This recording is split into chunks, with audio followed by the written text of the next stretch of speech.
Hello, everyone, and welcome to Spherical Luminosity's YouTube Live. We have an excellent YouTube Live session today with a very special guest I'm really excited to share with you all. And I'm hoping, now some of you have already done this, which is awesome. If you could just let me know your first name and where you're from so I can say hi to you. So Stacy from Atlanta, I think you're new. Hello, Stacy. And we have Elaine coming to us from Kauai and Liz Malcolm from New Zealand. And I saw the Lawrensons here from Colorado and John all the way from Indiana. Thank you for joining us. And Lee's from Toronto and a whole bunch of other people who have joined who I haven't had a chance to say hello to. So thank you, all of you, for coming. It's great to have you with us. And for those of you who are new, my name is Karen Cheong. Now, many of you know me already, and some of you don't. So for those of you who are new, I help to catalyze awakening and a rise in human consciousness by releasing people's blocks at what I refer to as frequency level, amplifying your awareness of the divine within so you can recognize and live the abundance and limitlessness of your true nature as infinite, indestructible consciousness. This is your birthright, and the time for humanity to awaken to this possibility is now. So, for those of you who are brand new to frequency work and don't know much about it, I can only give a brief overview in the amount of time we have because I really want to get to our guest. So, after this, if you want to learn more, I'd recommend checking out episodes 154, and 176 of my podcast, Mastering Your World Through Frequencies, on this very channel. The first episodes 1 and 176, are all about the fundamentals of frequency work. And episode 154 is the top 5 most important things about frequency work. So if you are super keen and very curious, you can also check out episode 131, where we discuss the top 18 questions we get here at Spherical Luminosity. And if that's too many numbers for you, you can check out the How It Works section of the website at sphericalluminosity.com. And let's get into what we're moving into today. We have a very special guest who's going to be talking to us about human design. So I've always been fascinated and curious about the way the world and humans work for as long as I can remember. And that's why I've been so interested in personal development, in things like traditional Chinese medicine, which as a whole system. So a lot of people think of traditional Chinese medicine as just like the meridians of the qi through the body, but it's a bigger system because there's a universal life force within the planetary systems. There is the practice of feng shui, which is the energy within your physical space. So it's a whole modality. There's also energetic systems like Donnie Epstein's network spinal analysis. So all of these different modalities help us to understand ourselves better and the world better.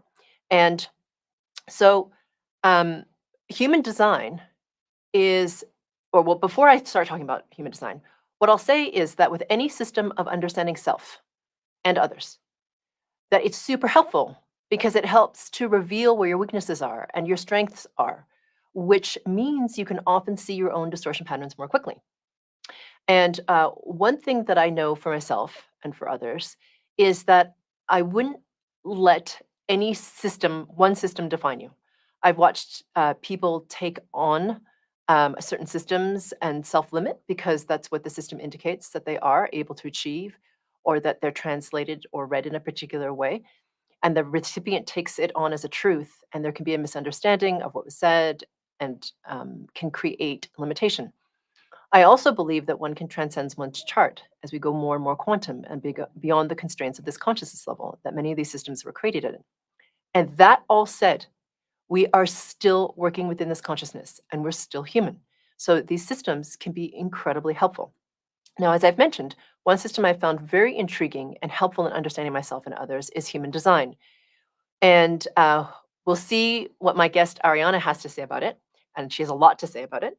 But it's a really unique system that combines many powerful ancient traditions including the Kabbala, the I-Ching of the Taoist system, the Hindu Vedic system, Western astrology, to name a few. I'm sure Ariana will talk about what it all is. It's a very complex system, like very, very, very complex. And what I'll say is it can be really helpful in understanding yourself and the people around you, which is important. Um, that, and it's, well, what I'll say is it's so important to us in terms of Chris and myself that whenever we bring someone new into our team, so we understand who they are better and what makes them tick and how we work better as a team, we actually have them do a human design reading that we pay for. So that's how important I feel human design is. So I've also had a number of readings from a number of different people. And, you know, a system can be really powerful. And then it's about the person who's reading the system to translate that in a way that you, as the recipient, can understand. And I found that our guest, Ariana, has been able to distill this information from this very powerful system out from the jargon and into practical, understandable information, which is highly applicable, which I personally love since I like to implement as quickly as possible.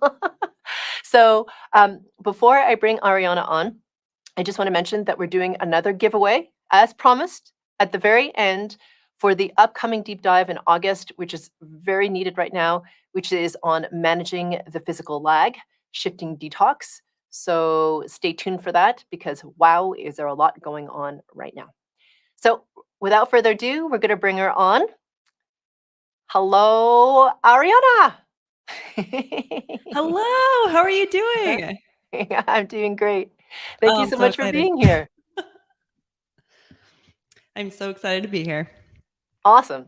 So Ariana is not only incredibly fun and passionate, articulate, but maybe we should begin outside of the human design paradigm. And so perhaps you can share a little bit about you, how you came to find human design, and what you love about it. Absolutely. Yeah. So my name is Ariana Joy. I'm a human design reader and teacher.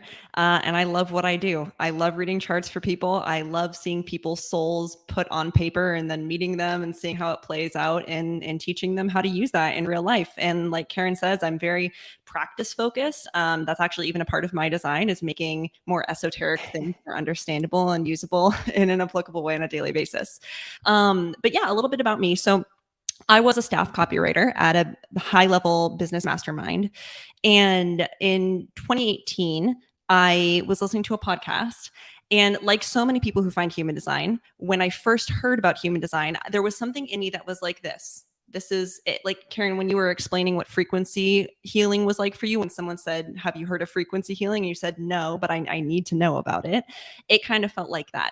I had no idea what it was. I've always loved self-development. I've always loved learning about myself.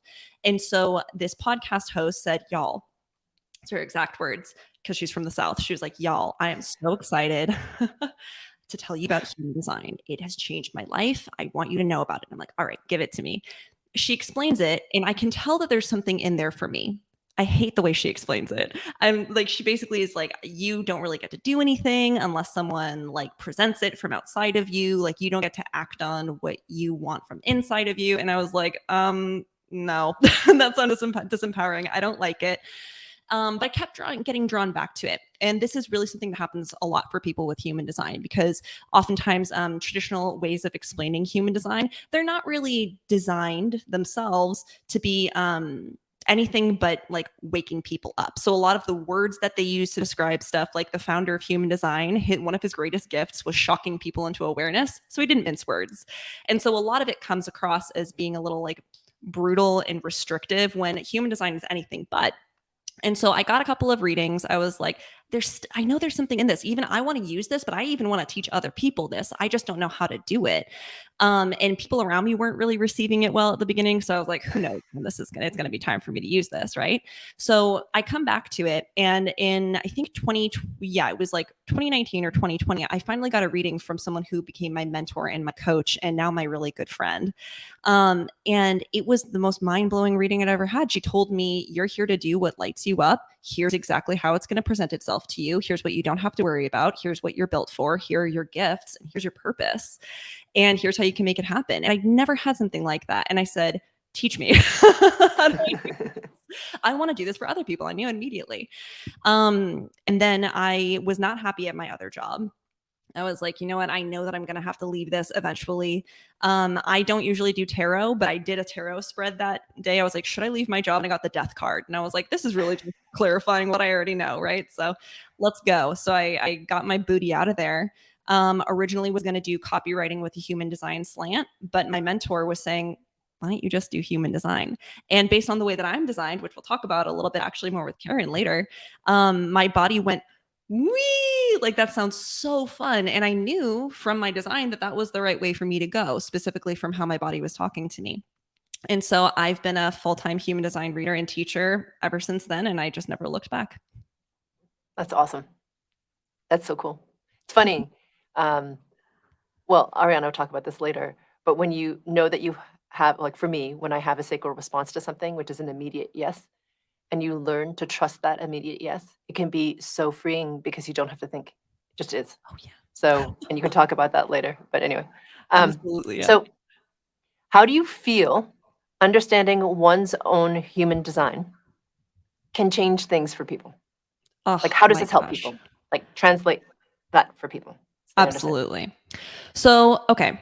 There are like four main things really that I've discovered over time that really make a difference with human design and why it's different too, because there are so many great systems out there. And by the way, like Karen was saying before, like just please keep in mind through all of this, human design is great, but it's not a dogma. And it's, in my opinion, it's really just a tool. I love it. I see life through human design in many ways. It's hard not to at this point to see things through that lens.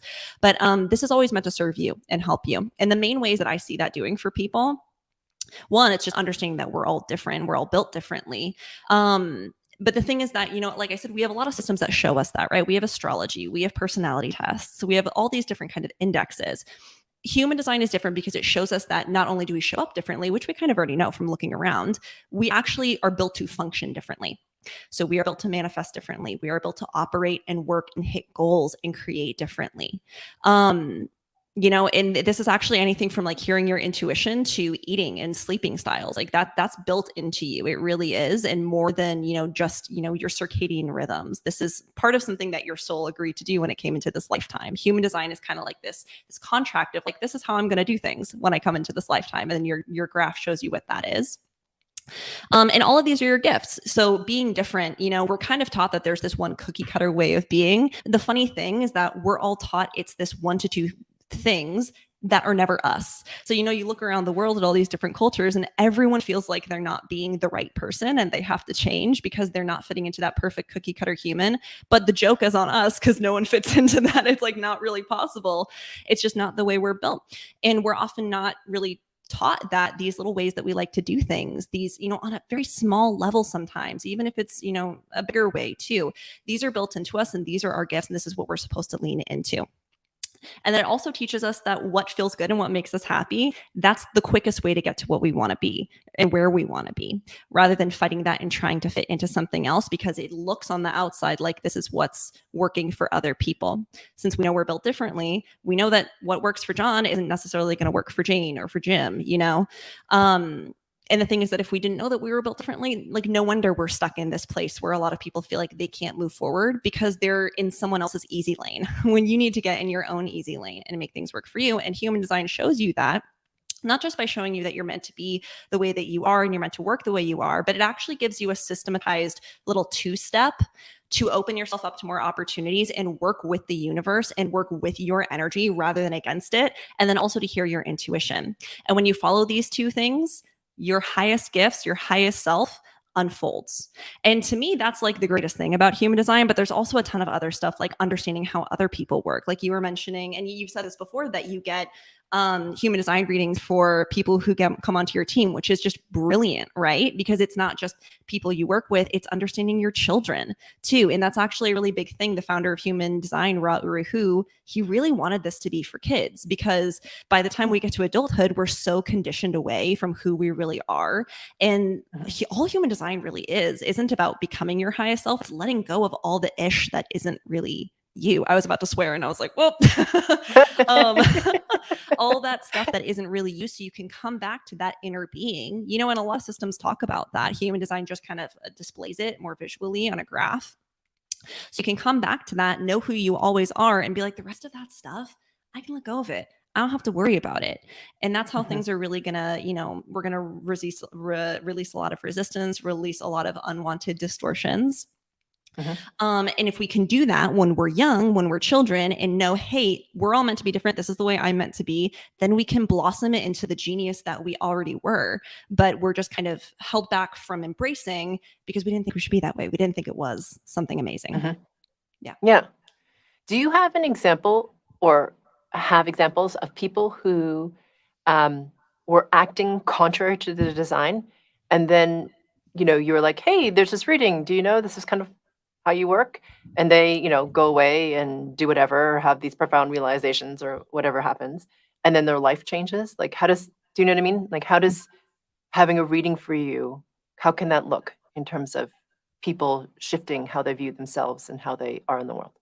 Absolutely.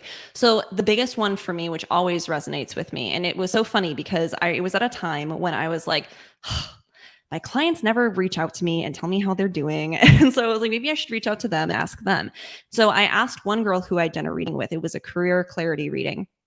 And the way that she is designed, so she was a photographer and she just left her job that didn't light her up, but she was in that kind of in between phase where she was like, I have like $600 in my bank account, and I don't really know how to make the most of what I'm doing. She was a very talented interior decorator and photographer. And she said, like, I've been trying to take these courses to learn how to really make it on social media and really get things to come together for me and make more money and hone my skills and use these. I can't make it through these. Like, I hate these. And also, like, I'm working with these companies, but I feel like I'm just not getting a lot of traction, and it's not as fun as I wanted it to be. And I mean, as an entrepreneur, I think a lot of us can understand that. If anyone listening is a business owner or an entrepreneur. And so we did her reading, and I was like, okay, well, first off, you're a pure generator, which means that you should not be saying yes to anything that is not a hell yes. If it's not a hell yes, it's a heck no kind of thing. The full body, that's not the case for everyone, but that was the case for her. It's the case for people like Karen as well. And I was like, second, you are not someone who's built to learn through online courses in any way, shape, or form. She's a natural genius with what she does. The way that she taps into her gifts is by giving herself plenty of time alone to really delve into what just feels like play, even stuff that looks silly. It looks like there's nothing that's going to come of it. Oftentimes that is how it will look to the outside world. You're like, you're not doing anything. You're just holding up in your room. And then all of your opportunities are going to come through people you know. So you do not need to be going out and networking, which she was spending her time on. You need to deepen relationships that you already have. I hear from her a year later, and she sends me this message, and she's like, I have literally everything that I wanted when I talked to you. I am working with all these companies I love. I finally have this financial abundance. Like, I can go out to get drinks with my friends and dinner, and I don't have to worry about that at all. Like, these things just keep finding me. I don't even have to go out and look for this stuff. It just like comes to me now. She was like, and I have a freaking great boyfriend too, which wasn't even one of the things I wanted to manifest, like with the career clarity reading that you gave me, but here we are, and I love him and he loves me, and it's great. And that's one that I really love. And then another one was actually someone who was in a relationship that was really dragging her down. She really wanted to start a new business. She didn't end up doing that, but she ended up really ramping up her other business and like magnetizing a lot of money through that by dropping that relationship. And she had really wanted to move to Sri Lanka. And in her design, I was like, you have a wet kitchens environment. I could think of like no better place for you. You are meant to be in the jungle, in the moisture, like you're meant to be in it. And she voice messaged me about a year later, actually, again. And she was like, I moved to Sri Lanka and I love it. And everything is lined up. That's awesome. Yeah. For me, it's so funny. We can get so conditioned and get so caught in like distortion that we can't even see, because we just assume that it's correct or the way it should be or the way to get to success or to have achievement, whether it's from our lineage or our cultures or whatever. What the awesome thing is about human design is like it pulls you out of that distortion. So you almost have like a different lens or perspective for a moment, so you can actually see what's happening. So, for example, for me, um, I have been very conditioned to plan. Okay, so as a younger person, So that's how I became successful. So I would like plan everything to the nth degree, and I would be very disciplined about executing that plan. And I would be very hard on myself if I didn't execute the plan extremely well. And it didn't matter if I felt the plan was horrifying to me, I would still do it. I could make myself do it, which made me completely miserable and very difficult to be around. And then I had my first human design reading, and this is before my abilities come in. And she explained something called the sacral response, and I was like, I don't get that. I don't get the sacral response. Most people She's don't like, at first. yeah, exactly. She explained to me, and I was like, I'm not getting that.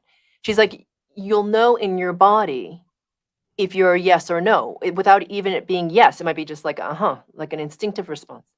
And it's funny because I'd often say or without noticing that I was saying it. Does that make sense? Like I would say it in response to something, but not even realize I was saying it. I was like, I actually know without knowing that I know if I want to do it or not. Does that make sense? Like I totally, because I was so in my plan. I was like, that's the plan. That's where we're going. I'm miserable, but we're forward momentuming. We're headed towards misery. That's the plan. And amplifying misery. It's great. But once I learned that, I was like, oh, it was really neat because it allowed me to surrender and drop away from the mind and follow my body, which was very hard for me at first because I was so conditioned to follow my mind. I was like, I have an awesome plan. But look at the plan. I look at the font I chose for it. It's exactly. It's very pretty. It's very well structured, and it makes me cranky. But it was hard for me. But it was one of my first ways for me to drop into surrender, to actually trust something other than my mind. So it was an extremely valuable learning, and to practice surrender, to actually be like, okay, so that's a or an like I'm not going to. And sometimes the no's were scarier than the yeses. 'Cause I'm like, oh my God, I just said no to that. That makes no sense. Makes no sense that I'm saying no to this. It's like clearly an opportunity. It checks all the boxes. Yet my entire body's like, no. I know. Okay? And then when I didn't pay attention to that, things would happen. And I'd be like, wait a minute. I'm noticing a pattern. So I found it to be a really helpful tool, even from that one takeaway. Yeah, absolutely. And a big part of human design is surrendering to the body. And it's funny too, because I know we're talking quite a bit about generators, because Karen's a generator and also I am a pure generator. But they say that generator minds are like the hardest ones to break because our response is so mechanical, and it's so like everyone has to trust their body in human design, and it's a process, and deconditioning is a whole thing, so it's understandable that we all go through these struggles with our bodies. Like, why aren't you giving me the answer I want you to give me, right? But it will happen a lot with generators. And actually, an example that they give in like very traditional human design is the vegetarian generator who's been a vegetarian for 20 years suddenly looks at a steak and gets an and they're like, oh crap. And that might not be the case for everyone, obviously, but yeah, it's a big thing to drop down into the body. And there are even people who like the main source of intuition in their body is technically their mind, but it's just to collect information. Then they let the body make the decision, right? So it's a big part, surrendering to what your body has to say, because it knows the right answer for you, even if it really does not look logical. It doesn't look right. And Karen was saying that she would plan a lot. And I don't know if you remember this in your reading. I was like, did that didn't make you feel good though, right? Because you're not built for that in any way, shape, or form. You're not built for plans. And you're like, oh no, I hated it. I did it because I thought I had to. And I was like, yeah, me too. And also along that line too, she's not built for something that we call specific manifestation. So anyone listening, if I'm sure you know about law of attraction. Karen talks about it all the time, manifestation. In very, very old forms of that, they'd say, and even some nowadays, actually, they still do. They'd say, how can the universe give you what you want if you don't know what you want? If you can't feel it, then it can't give you what you want. That is some bull crap for people like her and me, because we don't see 10 feet in front of us. I don't know what I want for dinner tonight. It's already 7:26. I'm like, beats me. And we don't really need that. So the way that manifestation works for us and like plans and structures work for us, it's like a very loose, let the universe fill in the blanks for us. And that's the correct way to do things. And I'll tell you too, Karen, learning that part of my chart was like, that was when things flipped a switch for me. And I was like, this is so helpful, because this is something that has been stressing me out my entire life, that I feel like I'm supposed to know exactly, specifically what I want. You look at my chart, I'm not meant for that at all. And it taught me all the things I can let go of. And I credit a lot of letting go of my anxiety to that kind of stuff. Of course, again, just one tool. So there are other things I've used for that. But yeah, I went off on a little bit of a tangent, but yeah, yes to all of that. Cool. And I think for people out there, so like you said, we've been talking a lot about generator and blah, blah, blah, and I don't want to get bogged down in the jargon, but I don't know if it's helpful for you to explain like the 4 different archetypes that you guys use. I don't know if that's too in the weeds or No, if that's not helpful. at I all. think This is people, like the most basic part of human design, and it's the most important. yeah, No. yeah, So yeah. So basically I mentioned before that with human design, there are 2 main things to know. And that's something called your energy type and then your authority. So energy type, if you knew nothing else in your chart, I would also say know your authority, because it's pretty important. But if you knew nothing else about your human design, knowing your energy type alone would change your life, because it shows you how you are built to exchange energy with the universe. It tells you how your aura is structured. It tells you how you're going to manifest on easy mode, and work with life instead of against it, and instead of against yourself. So there are 5 main energy types.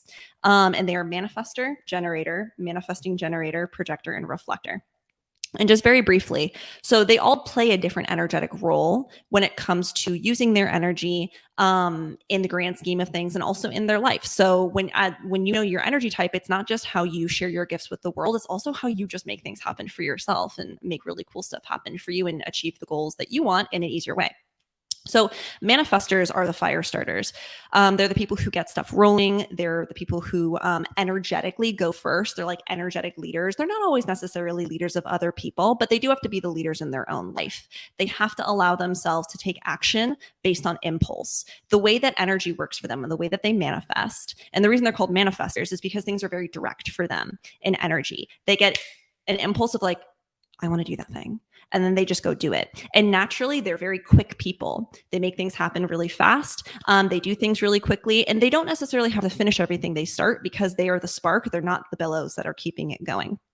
So in the past, they were like the pharaohs and the emperors and the people who were like, do this, not that. Nowadays, most manifestors just kind of want to be left alone so they can do their own thing. And they just don't like being blocked, because the way that they work is because they're so direct. A lot of their process of doing stuff and manifesting, it's very internal, and they sometimes forget to tell people what they're doing or what's going on. So there can be some miscommunication. They're also famous for disappearing without telling people, which they don't usually do on purpose. They're just like, oh, I didn't tell you I was leaving for 2 months. Yeah, here I go. But so what they have to do, by the way, every energy type has something called a strategy, which is like their to do. They're here to inform, which is just let people know what they're doing. So, there isn't miscommunication. And so the manifestor can get their job done. And then there's something called a generator. And generators are in some ways the opposite of manifestors. It doesn't mean that we're meant to be followers or like we can't start things for ourselves. That's a really big misunderstanding for generators. Matthew McConaughey, Oprah, Albert Einstein, they were all generators. Lots of very successful people have been generators. Yeah, Karen. Me. But generators are basically here to do whatever the heck really excites them and lights them up and makes them feel glittery and sparkly and happy. And if that sounds like that's what everyone is supposed to do, it is, but it's in a very specific way for generators. So generators are the only, along with manifesting generators, we're the only energy type that creates more energy, life force energy, when we do something that our body said yes to. So when Karen was talking about the sacral response, which is a yes or no from your gut, when you follow the yeses, it's kind of like your engine keeps going and it's, oh, yeah, let's go. And that's why generators can do things they love for hours and hours and hours. But that engine doesn't turn on for things they don't like or something that their body said no to. Even if mentally, like, come on, this is a really good idea. Let's do this. But your body is dragging. If it's not full yes, so even if it's like an it's not going to be right for generators. So they really have to be so good about boundaries around their energy and what they will say yes to and what they won't say yes to, and embrace their desire. and know that that's exactly how they're going to get where they want to be. And so they're meant to wait to respond, which is kind of a confusing term. Just know that instead of going out and making things happen because you think that's the only way something could happen, trust that each step of the way, the universe is sending you something to say yes to and no to. You have things around you already to say yes or no to, and that's exactly how you're going to get to your goal. Then you have manifesting generators, who are basically the combo specials of human design. They're generators with like a little bit more of a kick, with a manifestor kick. And manifesting generators are basically the sprinters to the generator's runner. So they're both like energy creators, and they're both like long-lasting, good, hard workers, but manifesting generators will work more in spurts. And they're also known for they're known for being flaky. It's not really that. It's that they can pivot directions really quickly. And so they pick up stuff from what they want to do fast, and then they kind of like dip out and they're like, all right, I'm on to the next thing. And they're very expansive, dynamic individuals. They're also known for just moving very quickly too. And they're also known for being very multi-passionate. So if you have MG friends, don't be surprised if they're like, I'm now into rock collecting and chess and volleyball, and also my job, which I work like 60 hours a week at. It's just very manifesting generator, and that's how they're built to be. Like my brother just randomly picked up chess one day, and now he's just like a chess master. Like, where did that come from? And then you have projectors, who are about 20% of the population. And projectors are really the guides and the seers. So projectors came down at this lifetime, not necessarily to do a lot of the legwork or the actual physical work, because projectors, they're more here to be like the overseers. And that doesn't mean that they have to be literal guides like counselors or teachers or anything like that, although they often do really do well in those areas. They're meant to use their eye for efficiency and making things better, whether that's in systems or relationships, whatever it is they're passionate about. Projectors can kind of get caught up with the rest of the world, though, because they're not meant to work as much as everybody else. The only two people in the world who are meant to work a lot are generators and manifesting generators. And projectors will feel that particularly strongly, because one thing that projectors are here to do is be recognized by other people for what they have to offer. Because if they aren't recognized, it seems like unsolicited advice, or people just won't get what the projector has to say. And then they get into the cycle of like, no one appreciates me. Why am I even doing this? Like, I'm never going to make anything of myself. And so for projectors, what they have to get really good at is knowing when they see themselves for how good they are and how amazing they are, and they develop their passions, and they really trust what they love doing and they love learning about and could just like envelop themselves in. Invitations to share that come to them, but they have to see themselves first. If they look outward for that validation first, it's going to be, they're on this hamster wheel. And what's so incredible about projectors, I'm always so jealous of my projector friends in human design, because once they really hone their skills, they have like one social media post and suddenly they get like 1 million readings. I'm like, oh my God. I mean, I love it. So I can work for hours. You're so annoying. And then finally, they're really valuable as strategists. We have a projector on our team. they can be incredible. Yeah. They just do things that you don't see, right?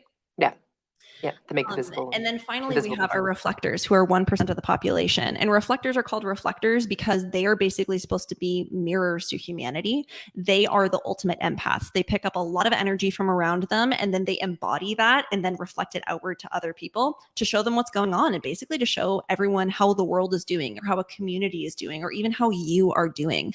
Reflectors can know people and situations so deeply in a way that, you know, the rest of us, most people are empaths of some kind and empathic to energy in some way, but reflectors, like, they really feel it deeply and they take on a lot of that.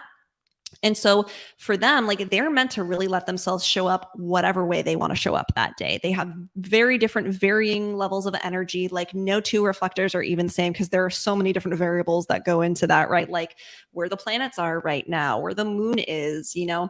And they're also, because they take on so much energy, they are meant to give themselves plenty of time to make decisions and not rush themselves, and definitely not try to put themselves into a box and try to be like other people, because that is the death knell for reflectors. And if they do that, they cut off a lot of connection with their sensitivities, which is one of their greatest superpowers. So the energy. Awesome. Wow. So if that sounds familiar to you in some way, there's a lot. That's like the basic, I would say. And of course, depending on who you are, it becomes much more in depth and nuanced. That's my experience of it. And Ariana, could you just explain what the structure of human design is based on? Because I mentioned that it was like the kabbala, the Taoist I-Ching, the Vedic system, Hindu Vedic system, astrology. There's like 6 or 7 things, right, that they've combined? 5, yeah. You basically, the only other one is quantum mechanics. So Oh. basically,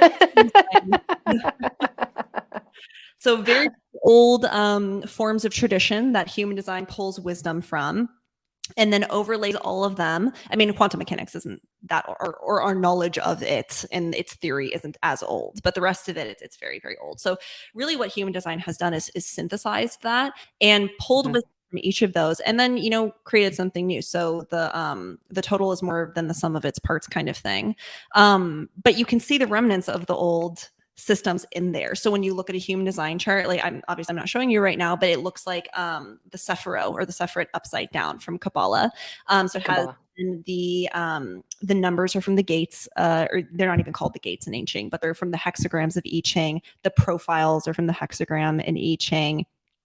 The gates also correlate to different astrological seasons. Like when you look at the expanded human design chart, it's literally the astrological chart chopped up, which is why it's so funny to me when people are like, this is just astrology. And I'm like, this is a form of astrology, kind of. And I would never astrology is not helpful. I think it's so silly when people compare them. And I'm like, listen, it's like Italian and Spanish. You could be saying the same thing just in different languages, and they're both beautiful languages. Like we don't need to say Italian's dumb or bad or because it's older, But yeah, basically all these things work together. And really the idea, I was actually asked this in a reading last night, which is the first time anyone's ever asked it. And I was like, oh yes, I get to nerd out and tell you how the system works. But basically how it works is that human design is actually 2 charts in one. So it's a snapshot of the sky when you were born, and it's also a snapshot of the sky 3 months before you were born, because in human design, we believe that the soul enters the body about 88 days or around 3 months before you were born.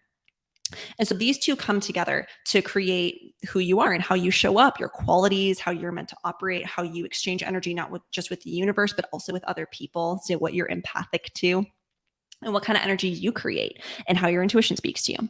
So it tells you all of this stuff based on the 2 charts that you have.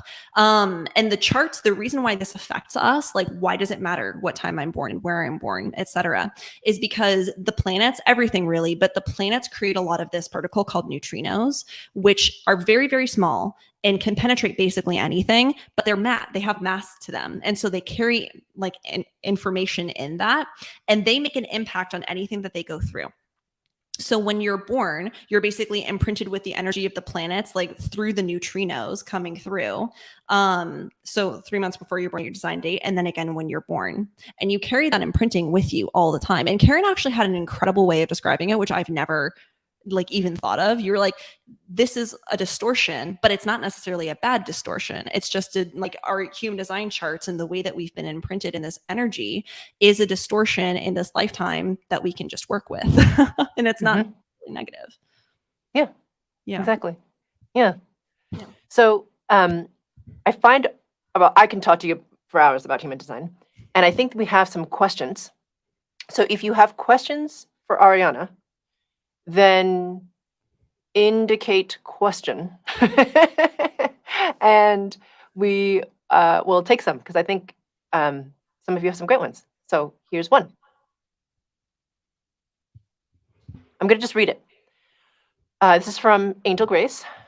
For couples or people dating, are there certain human design types that get along better, like in Western astrology? This is a great question that I have gotten before, for sure. So the thing about human design, and I know people don't like hearing this, but first off, when it comes to knowing if someone is, compatible with you or right for you, your strategy, so your energy type of, how you're meant to use your energy, and then also something called your authority, which I didn't go into, which is your form of intuition. And it tells you whether something is like, once you have an opportunity in front of you, is this a yes or a no? That itself is going to tell you whether the person's right for you or not. However, if we're going to be like actually looking at charts, to be honest, energy type does not play as big a role in compatibility as a bunch of other parts of your chart. So there are ways that you can like complete each other's circuits. There's something called profile type in human design, which is the closest thing to personality type. It's also how you learn, how you build relationships, what you would expect from a relationship, how you act in them. And then also something called your gates and channels and how those complete each other. would indicate, do we have a lot in common? Are we, do we have this like chemistry that we share with each other? So for example, the gates and the channels, they're the numbers that you're going to see all over your chart. Some people, if you share a lot of those in common with someone, it's going to be like, oh my gosh, we should be friends. Look at us. Like, we're twins. This is why we get along so well. And then there are some people who in romantic relationship or even platonic relationship, like two of my really good friends who are best friends, they have a lot of gates that are opposite of each other. So they complete each other and they make a full line, which is this feeling of like, oh, you have something I need and I feel complete with you. It's not that anyone is ever incomplete on their own, but it does feel a little bit like this is a full thing. And then you can be like Karen and Chris, actually. Karen, do you mind if I share a little bit about No, go for it. Okay. Where on their own, they're complete circuits, but when they're together, they actually create a new, like very self-contained aura. And these are the people who like, it's like, this is my person. Honestly, there are lots of different ways to find your soulmate and lots of different ways that would indicate someone and, could feel like a soulmate to you or be your soulmate.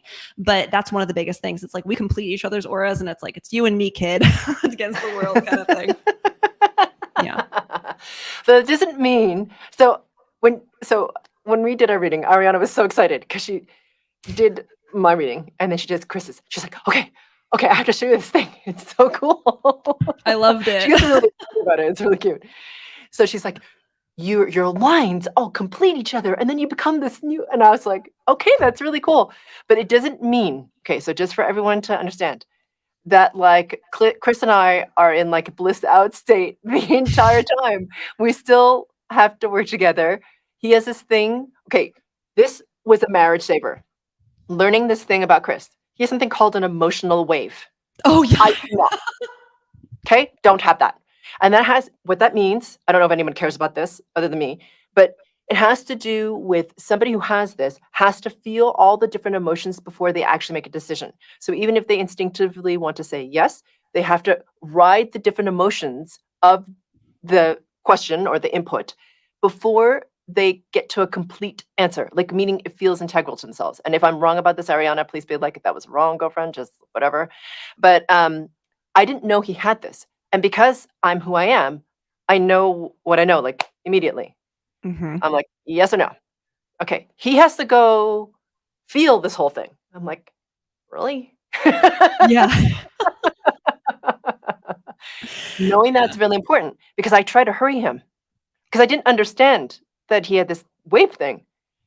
And so now when he responds, he's like, and I'm trying to hurry him. He's like, I'm in my emotional wave. Back off. Yes, Chris. Own it. Okay, he's in the wave. I love that. Yeah, I always tell people with an emotional wave, like, do you have an autoresponder on your email? Because you really should, because your best friend phrase has to be sleep on it. But, and I love that because on the other hand, people like you, Karen, and this used to happen to me a lot, is we know immediately whether it's a yes or no for us. And then people come in, they're like, but you haven't even given it a chance. Like, think about it. Like, just lean into this when we know immediately. And it's hard to explain that kind of stuff. People who have something called splenic authority as well, like they'll just get snap hits like that. And people find it so easy to question because what's the answer? It's just like, because I don't want to. Like, I just don't want to. I don't have any other answer. And I don't have anything less offensive to you than I don't want to go to your birthday party. Oh, harsh. But it's true though, actually. And you don't know the reason for it. You just know that you're a no. Yeah. And for some people, that's not sufficient. But it is sufficient. So it's about like knowing yourself. And the other thing too that I find was helpful for this person who asked about couples. So I don't know that much about defined and undefined centers and all this stuff. And it gets, like I said, human design is extraordinary. It's an extremely complex system. It is very layered. And so I can't do any of it justice. But for Chris, for example, he has defined emotional centers, which means that he processes emotion very fast, right? He's angry, he's had anger, and then he's not angry. I have an undefined emotional center. It takes me a while, okay? So he's finished being angry, and I'm like, he'll try to come and be nice and like cuddle with me. I'm like, I'm not done. I'm not done yet with the processing of the anger. But it makes it helpful because he knows it's not against him personally. It's just how I'm designed. So just like with his wave, I mean, I guess I could get angry with him about it, but that's silly. It's just who he is. So it's like, oh, okay, he has to do this thing. It's not my thing, it's his thing. But I get that thing. And because also with frequency work, you become more and more neutral, you respect the thing. You're like, it's his thing. Okay? It's his thing. Let him have his thing. So it could be really helpful. The two actually work really nicely together, I feel like. Mm-hmm. Okay. Good question. So do you have another question? All right. Sorry, we talked a long time. What does the session look like, Ariana, with you? Because you'll be on Zoom with me. I'm kidding. So in a reading, what we would cover, and these are tailored to whatever you need. So when you get a reading with me, you'll have a little submission form. It's like, is there something in particular you'd like to talk about? If there isn't anything, or if it's a more general question, usually it's going to be covered in a reading already. But basically how it works is we will cover energy type. So and your authority, because these are the top two things to know. And when you know the how, the what unveils itself along the way. We're going to cover basically your purpose in this lifetime, also known as your incarnation cross, how your energy work. Yeah. And so basically, like, where are you empathic? What kind of energy do you create? What kinds of energy can you depend on to make decisions on a regular basis? What kind of stuff do you just not have to worry about because it's not really yours? Where could you be pulled away from your conditioning? And where is it most likely that you might, need a little bit of a love and reminder to be brought back? Also your profile, which is your personality type, how you learn, your karma, etc. And then my favorites, which are the gates and channels, which are the golden nuggets of your chart. They're so fun. And they're always my favorite things to talk about because these are like the talents, the abilities, the themes, inclinations. They explain a lot about why we show up the way we do, why we are interested in approaching certain things the way we do. For example, I wanted to say this, Karen, I was looking at your chart. You have gate 61. I also have that in my chart. And this is love of mystery. This is like love of knowing the unknowable. Like people who have this, like they're witchy people. We love like learning about the occult or learning about energy healing and that kind of thing where it's like, I want to expand my mind to the edges of the universe, but I know the universe is always expanding and I'm never going to know all of it. And that's part of the fun. But just like these are examples of things that we'll talk about. And then if you have questions about how to use this, I'm usually very practical with the way I explain them. And I give a lot of examples. But if you have any additional questions about how to actually use that, then you can do that. We also have specific business readings too for business owners. Yeah. And the thing about human design is like you can go on the website and then, because I did this, right? You can go on the website and then you put in your information and then you get this crap ton of information. And then I'm like, and I don't know what to do with that. Like, honestly, it's a lot of information. For me, I was like, this is too much for me to action on. I don't know what it means. I don't know how it's relevant to me. And that's why a reader is so important. And it's why I tried different readers because I was like, I don't quite get that, or it's not explained in a way that I understand. And what I love working with Ariana, I said that totally wrong. Why I love working with Ariana, English escaped me there for a second, is because she makes it very digestible and relatable and actionable. So because I am who I am, so I listened to my reading again.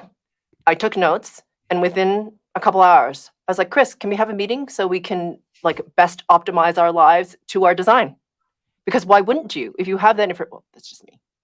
That's my design, right? I want them like, well, let's make our lives the best we can, And yeah. I'm not suggesting that you have to be like bound by that design, but there's certain things where I'm like, yeah, that is true for me. Like I can feel it viscerally, and I'm not optimizing this. How do I optimize this? And what's interesting is like readings that I did like a while ago, I don't know, 10 years ago or something, or maybe 8 or something like this. And they told me what my purpose was.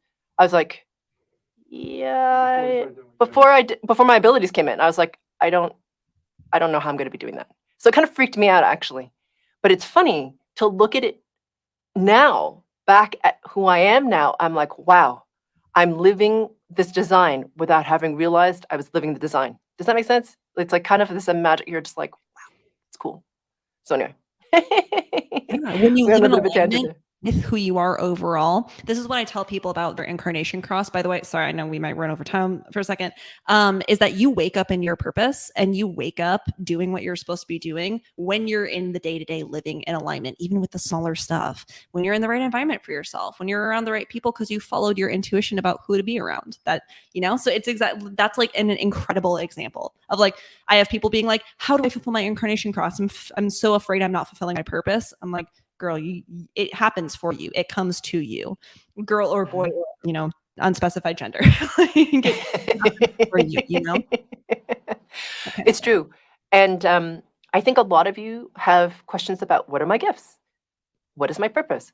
It's funny to me that our gifts are often completely not visible to us because they're effortless. That is why they're your gift. You don't even see them as your gift because you assume that everyone does the gift the way you do your gift. Yeah. They don't. To them, what you do is magic, but you don't even know that you're doing it. You just assume that everyone does it.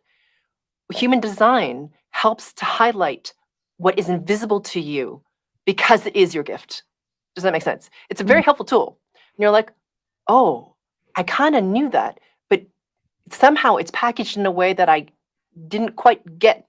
Because everyone thinks gifts has to be like healing abilities or like prophetic abilities or whatever. There's so many kinds of gifts, and I think part of the amazing thing about human design is that you can learn what your gifts are. So like, I have gifts that are more than my unique abilities. Chris has gifts that are more than his unique abilities. You know what I mean? And then when you're living in them, you get to share that and be better, not only for yourself, but for others, which I think is really kind of awesome.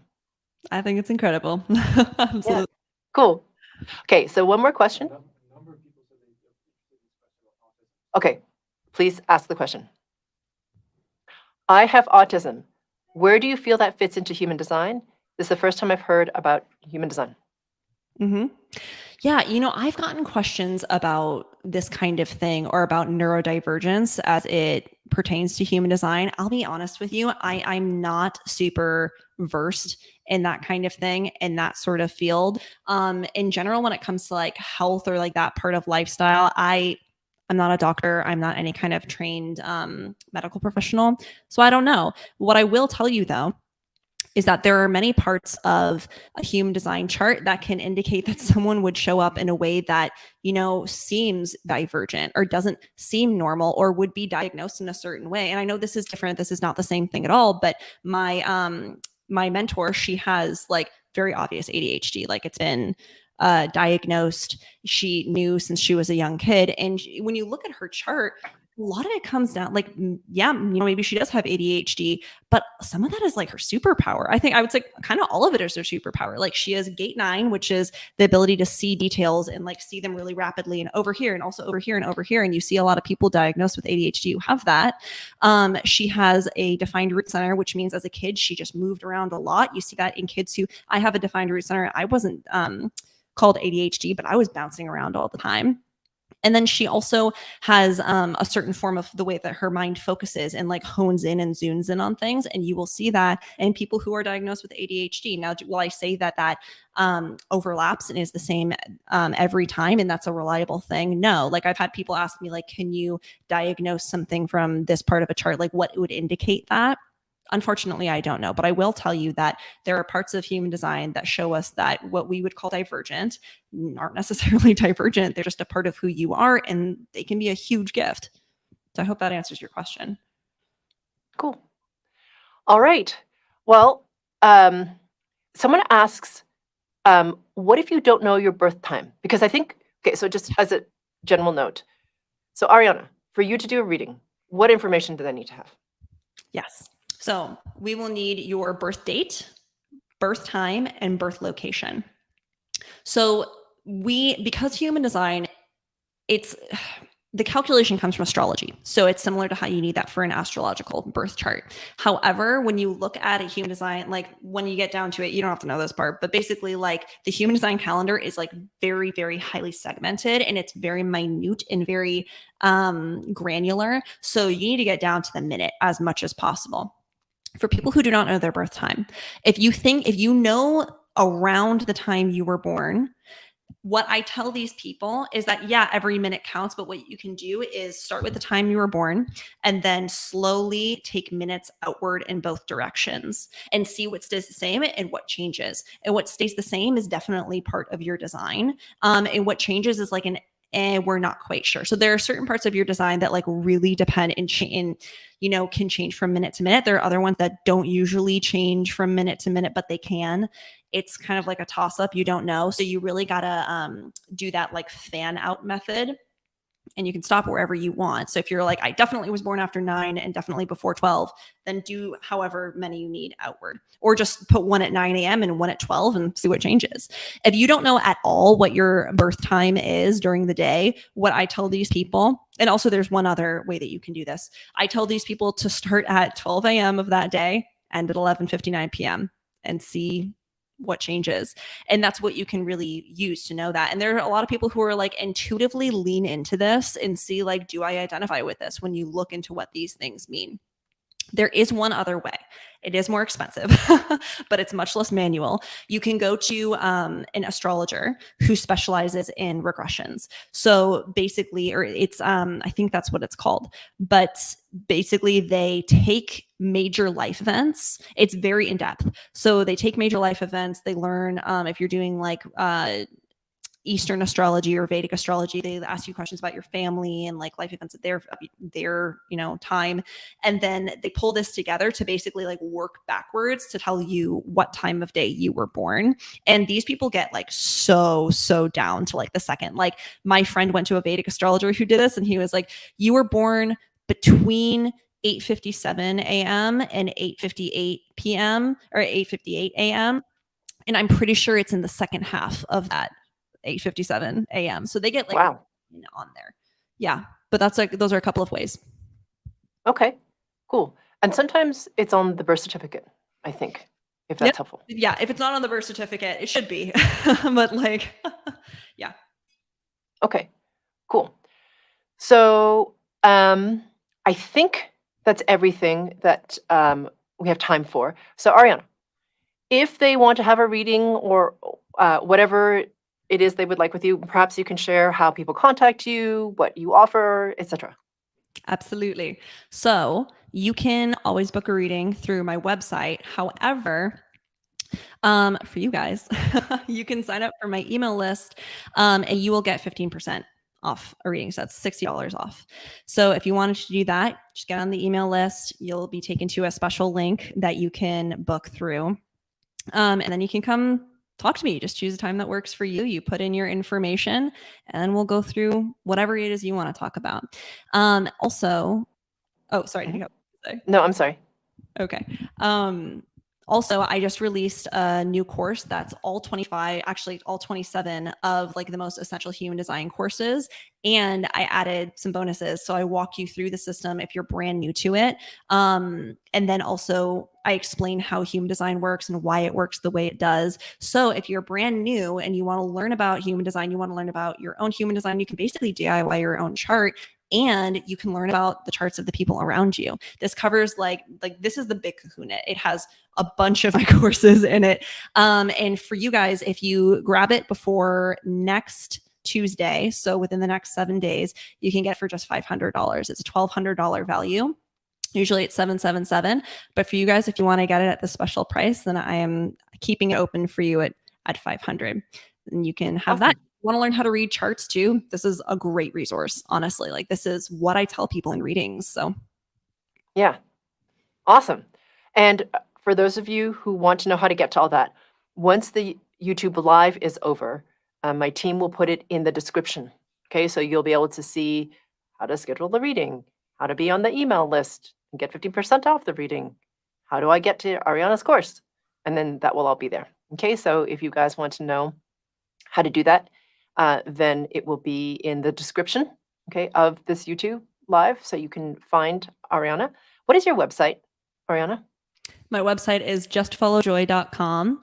And I am no longer on social media because it was a big sacral no for me that seemed logical, but my body said absolutely freaking not. So you can find me there. I have a podcast as well that Karen was on, actually. A lovely podcast episode together. So Yeah, cool. So now you guys know how to find Ariana.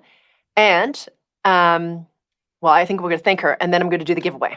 Okay? So thank you so much, Ariana, for sharing some of your wisdom with us and for sharing your passion for this and your joyfulness in it. It was super fun to talk to you. And So we will have the description up soon for all you guys. Bye for now. Okay, so for the free giveaway for the deep dive in August is all about managing the physical lag, shifting detox. We're going to do our scroll, our high-tech scroll for the giveaway. So I'm going to close my eyes, and then Chris is going to stop. And stop. Who is it? Elena's Grace. Okay, Elena's Grace. All you have to do is write into info@sphericalluminosity.com, and they will get you access to that deep dive, which is going to be a very important one since detox is something that people are dealing with in this particular moment since so much shift is happening. And the deep dive should be live on the website for everyone else within probably the next couple of days. Okay, so thank you all for joining us. I hope you found that helpful and as interesting as I did. And we'll see you in a few weeks for the next YouTube Live. Bye for now.